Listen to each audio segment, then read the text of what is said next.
Hi, Ned. Hello, Ariel. How are you? Honestly, I'm having a great day. I love to hear that. Today is Tuesday, January 9th, and this is Daily Tips that may or may not help you. I'm Ariel.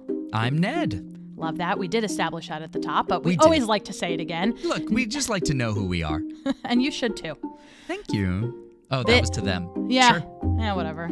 And Ned, you have a tip for us today that actually follows yesterday's tip. So listeners, viewers, if you did not watch or listen to yesterday's tip, you may want to go back and listen to that. But It's only if going to not, take you 90 seconds. Yeah, it's really quick, promise. But if you didn't, you'll still get it. So Ned, what is today's tip? Well, today's tip actually comes from my friend Emma Ritchie, who gave me this tip We at love a shout-outs. PowerPoint party that I attended last November, which is instead of fabric softener when doing your laundry, use just a little bit of white vinegar instead, still in the fabric softener slot.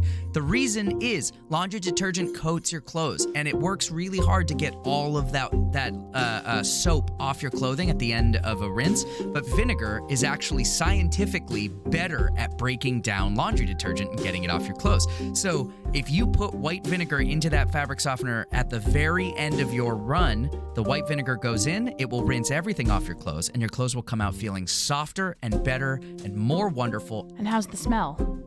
It's great because it's vinegar just clears itself out. It's gone Wow. in the wash.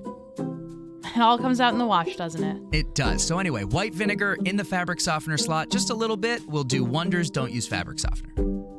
All right. Thank you, Ned. See you tomorrow, welcome. everybody. Bye, everybody.